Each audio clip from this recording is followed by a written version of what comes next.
Fired. Today, CareerSource Tampa Bay dumped CEO Ed Peachey. That organization is embroiled in controversy over inflated job placement claims and at least one criminal investigation. Investigator Mark Douglas is here now with an update on the investigation. And Mark, the news was not all bad for Peachey today.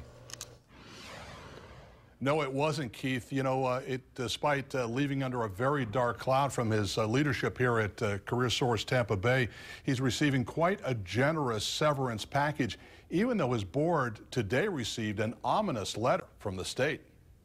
CEO Ed Peachey is facing state, federal, and local investigations over how he ran the jobs program known as CareerSource in Pinellas and Hillsborough counties.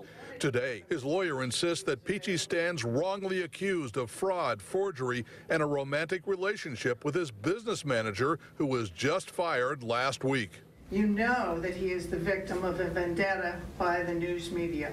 You know that the stories in the news media have been false. True or not, the executive committee of CareerSource Tampa Bay agreed Peachey had to go, especially after hearing the Department of Economic Opportunity confirm in a letter today that Peachey's organization has been overstating job placements, and there is reasonable suspicion of potential criminal activity. But that DEO letter clearly says that there is suspicion of fraudulent activity. The only question was, how much would it cost to fire Peachey? After much debate, board member Darren Veneri suggested giving Peachey back pay plus 5 months of severance pay and showing him the door immediately. Therefore, Mr. Peachey is free to move forward in his career to focus on what he needs to do. This board allows to have a clean, fresh start going forward. Everyone but Merman agreed on the severance, and though he's been suspended and fired, Peachey walked right back through the employee door to the offices he once ran with total authority. Mr. Peachey, are you going to accept that agreement?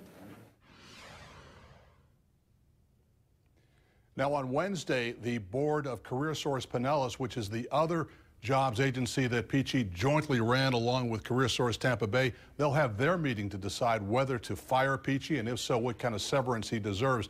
A little side note today, as this meeting was wrapping up, the chairman of CareerSource Tampa Bay literally showed Peachey the door, and Peachey just ignored him and walked right into his offices like he still ran the place. So there you have it. And blaming the media as he left, it seems like, too. All right, Mark Douglas reporting live. Thank you for your report.